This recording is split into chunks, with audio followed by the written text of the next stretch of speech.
Guys, and welcome back to the Reading FC Awareness channel. I'm James. Today I'm with Adam. Hello. And basically today we're going to be doing an under 21s. Kind of where have they gone off to? Squad kind of review from the team that won the 2013-14 Premier Cup. We're going to be breaking the team down individually with each player. We're going to be talking about what their strengths or weaknesses are and what they've been doing and where we're going to see them in the future. So let's get straight into it. So we're going to be looking at both legs and kind of how the squads compare as well. So yeah, looking at leg 1 in goal, we had Dan Lincoln. Okay, so in the first leg we had Dan Lincoln in goal. Defence we had Niall Keown, Shane Griffin, Jake Cooper and Pierce Sweeney. In the midfield we had Aaron Tish-Bowler, Jack Stacey, Aaron Cool and Tariq Fosu all play along that four-man midfield. Up front we had Gozzy Ogru and Craig Tanner. And on the bench we had Sean Long, Lewis Ward, Shepherd, Mubabaladu, Liam Kelly and Harry Cardwell. In leg 2 we had Dan Lincoln in goal. Along the back 5 we had Sean Long, Shane Griffin, Niall Keown, Jake Cooper and Pierce Sweeney. In the midfield we had Aaron Tish-Bowler, Jack Stacey and Liam Kelly. And up front we had Craig Tanner and Gozzy Ogru once again. On the bench though we had Lewis Ward, Shepherd, Mufasta Budi, Sammy Fridjonsson, Harry Cardwell and Tariq Fosu. Starting off in goal we had Dan Lincoln, and after the cup win he didn't really do too much really with the squad. Kind of lingered around that under 21 bit. He did go on loan to Nuneaton though, he picked up 2 games there and didn't really crack into the squad. On the 17th of August 2015 he got released by Reading and he went on to play for Hayes and Yeading and Basingstoke. He recently broke into the Basingstoke first team as well. Sean Long is another one of them players that has kind of lingered around that under 21 squad. Hasn't really done too much since. He did go on loan twice though this year. He went to Luton earlier in the season and more recently has gone on loan to Braintree. Had a promotion push there but unluckily got knocked out in the semi-finals of the playoffs. Long has also made multiple appearances for the Irish under 18 and 21 squad. He was offered a new deal at the end of the season but is looking to continue the development for Reading. Shane Griffin again is another one of them players that hasn't actually broken into the first team yet, still lingering around that under 21 squad. He's an Irish teammate of Long's and hasn't really done too much since. He hasn't gone out on loan and is just stuck in that under 21 cycle. He hasn't had any loan spells yet or any first team games, but Griffin's only game was against Oman and that was in 2013. He was also offered a new contract at the end of the season. Another Irish defender again is Niall Keown. He's actually one of the more successful players in this squad. He's actually made a few first team appearances and yeah, he's not gone out on loan but again is like seen as backup for Chris Gunter. On a new 3-year deal at Reading in July of 2015, they seem to have a good partnership with Anton Ferdinand. But well, we're not going to see that anymore, are we? No, it's not. But yeah. So arguably the most successful player in this under 21 squad is Jake Cooper. I mean, the man has played close to 50 games for the squad, and let's face it, not many people were expecting him to be the breakout defender. Pierce Sweeney had a lot of potential behind him, and well, he hasn't really lived up to that. Cooper has played 50 games for the squad, and is really looking like a first team regular. Last season, he made 30 appearances for the Royals, scoring 2 goals out of all of them. And he's also been offered, apparently rumours, he's been offered, a place at Bournemouth. Yeah, 2 to 3 million going off to Bournemouth, apparently. That's the rumours at the moment. So, yeah, you never know. I can't really see him as a Premier League player. Maybe continue his development at Reading. But yeah, not bad for Coops. So, Pierce Sweeney was a man who was set for big potential and had a lot of backing behind by many Reading fans. Again, it's 4 out of 5 Irish players in that defensive lineup. But injuries and stuff like played, he never really got that opportunity. It was kind of expected to get. Sweeney did get released at the end of this year though, and is probably going to look to rebuild his confidence down in the conference, or maybe go back to Ireland where we originally got him from. Adam, do you really know anything about Pierce Sweeney? And again, he had a lot of potential behind him. What do you think of him? No, I haven't really seen him play really. I don't know too much about him, but obviously it couldn't have been too good if he's getting released from Reading. But yeah, done a little bit of research on him, and I think yeah, he can make a League 2 team, League 1. I mean, yeah, he had a lot of potential behind him. We got him from Ireland, so he must have been a little bit decent if he had that potential. But I mean, yeah, it's a shame it never really worked out for him. And starting off with the midfield, we're going to be looking at Aaron Tish-Bowler. A lot of people probably expecting another Aaron to be the most successful midfielder from this bunch, but it's actually Tish-Bowler that was the most successful. He's played over 40 games in 2 years, with most of them coming from Reading. And yeah, he looks to be a decent real setup in the squad. Fish last season was a big part of Reading at the start, wasn't he? Yeah. He had a lot of confidence in him, shooting from long range, getting the ball in his feet, laying it off, and playing with great confidence. But then he got injured, which was a really shame for Reading. That's when our season sort of went a bit shaky at the start, didn't it? I mean, yeah, we had a 56% win ratio with Tish Bowler. I think we had about 24% without him. Hmm. So, I mean, he definitely was a big impact in that squad. But hopefully next season we'll see more of him in the team. I know he, got that passion. I know he wants to play next season.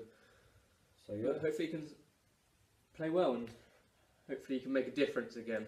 Yeah. Another one of the more successful players is Jack Stacey, and I say this because he's actually made 6 first-team appearances. All of them, though, came last year. He's been on loan at Barnet and Carlisle this year, and he actually scored 2 goals while on loan at Carlisle. At the end of last season, Jack Stacey did get called for the last game of the season, which was against Blackburn, but obviously he didn't get to play, unfortunately. But it's good to see that Brian wants him there. Yeah, it's good, because I like Jack Stacey. I think he's a promising winger, and I want to see more of him next year, obviously. Probably going to get loaned out to another League One club or something like that. So, yeah, I can really see Stacey making an impact next year. What if he doesn't go out on loan? Adam, what do you think?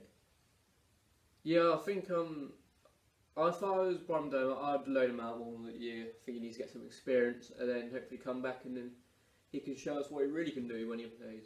Yeah. Okay, guys, so next player up in the squad is Aaron Cool. He was actually the captain of this under-21 side.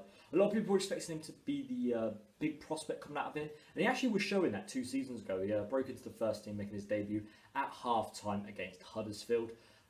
He's gone on loan to Dundee United this year and didn't really do too well. He kind of sat in that anchorman role in the CDM. But yeah, he hasn't really done too well compared to expectations, and got offered a new deal at the end of this year, but it hasn't been accepted yet. Rumour is it's a 1-year deal. Adam, thoughts on Aaron Cool? Yeah, as you said, I think it was a couple of seasons back. We got an offer from Man City, didn't we? Yeah. From him, for himself. See, back then he was playing well, showing good potential. Now he's gone on loan. Then he went on loan to Dundee. Didn't hear too much about him. I heard it. They didn't really like him very much. No, he was sitting in that anchorman role, and that's not really where you want to play someone like that. You can spread the ball out wide. And yeah, playing in a CDM role, and that's definitely not the role for Aaron Cool. But yeah, surely he can't be doing too well. Because, I mean, if we're getting players like Tish Bowler, Josh Barrett, people like that coming through the squad instead of Aaron Cool, then surely these guys are playing better and really better than him in general. Player in the squad is actually Liam Killeen. He's actually my favourite player from that under-21 bunch. He's a free kick specialist, and he's just absolutely fantastic when it comes to set pieces. There's a video that went around, maybe on Soccer Ends. I think it was actually the #1 youth goal or something like that from the season. Assist by Aaron Cool. Yeah, assist by Aaron Cool. But yeah, fantastic player, and it's just stuck around that under-21 side. He went on loan to a couple of teams. For instance, Bath City he went on to. He went on to score 6 goals for the club, which is not too bad. I think it was quite good for an attacking midfielder. Yeah. He was only there for, a month and a half, and he got 6 goals. Not bad. Pretty decent. And yeah, he got rewarded with a contract at the end of this season, so hopefully we can see a bit more from Kelly. I want to see him in the squad next year, maybe using that bench role. I mean, a lot of people were comparing him to Piazon, like a poor man's Piazon, but I see him as a rich man's Piazon. So yeah, hopefully he can prove that he's a little bit better than that. In the squad is Craig Tanner. He's the first forward we're going to be having a look at today. And he's actually shown quite a lot of promise, Tanner. He spent 2 seasons down in League 2. But before he went out on loan, he actually scored on his debut against Newport. It was in about 60 seconds as well. But he actually picked up an injury after that. Craig Tanner went on loan to Wimbledon 2 seasons ago. But then he went on loan to Plymouth, which is now he's actually in the playoff final against Wimbledon. So that's going to be interesting, isn't it? Yeah, so Tanner went on loan to Wimbledon, obviously, after that injury. Obviously, now he's gone to Plymouth. He's really loved at Plymouth as well. He scored a cracking goal as well down there. Won their goal of the season, I think. And yeah, he's just a quality player. And I'd like to see him in that rotation role next year. Obviously, he's got that League 2 experience now. And obviously, he's going to be playing at Wembley on Monday. So, I mean, he's going to have experience in big games as well. So I want to see him kind of in that rotation role next year. Come on as a super sub. He's got pace as well, and he's quite he's not the best finisher, but he's decent. So, Adam, would you like to see him next year? Yeah, I wouldn't mind seeing him, but if he did go on loan again, I wouldn't mind really. Obviously, we've got the likes of Rackles up front, Kermigan. So we're going to compete with players like that up front. Also, we're going to probably bring another striker in or something. But yeah, if he gets the opportunity and takes it, fair play to him. But I mean, yeah, again, Dominic Samuel as well is going to be in that squad. Dominic Samuel as well. So yeah, you never really know. He might go out and line. I kind of see him as a winger, so yeah, we might see him there. Player in the squad is Gozi Ugwu, and well, he got released straight after the cup win. He went on to play for Dunfermline and scored 7 goals in 14. People thinking maybe he's going to be going up in the world. Then he went to Yeovil. Again, didn't really do too much, and now he's at Wickham. I think he's got about 2 or 3 goals there. So yeah, he's not really done too well. Adam, be honest, do you know anything about Gozi Ugwu? No, not much, but I know a little bit about him, like a little bit here and there. But he got released straight away. Yeah, so he couldn't be doing that good, could he? But yeah, let's get to the next player. And the final player we're going to be looking in depth at is Tariq Fosu. Let's be honest, he is probably Reading's hottest prospect right now. And well, to quote the Accrington fans, Fosu, he is on fire. Last season, he put in an absolutely fantastic performance against Derby. He absolutely ran the show, came on for Jack Stacey after he got injured, and was actually showing brilliant signs in pre-season. Made a few assists against the Thai All-Star team, and was just looking brilliant all round. But Steve Clarke didn't actually play him, and he went on loan to Fleetwood. Scored 1 goal in 6 games there, and came back to Reading. And then he went on loan to Acton last season and scored 3 goals in 6 games. For a League 2 player, that's not bad. That's not bad, especially he's a winger as well. Considering he got Player of the Month, so he's got to be doing well out there. But yeah, he played in both semi-final games in the playoffs, and yeah, unluckily didn't make it to the final. But yeah, next year I can definitely see Tariq Fosu being that first team winner. I can see him playing on that left wing, filling the void where Piazon, John and Kanu have all gone now.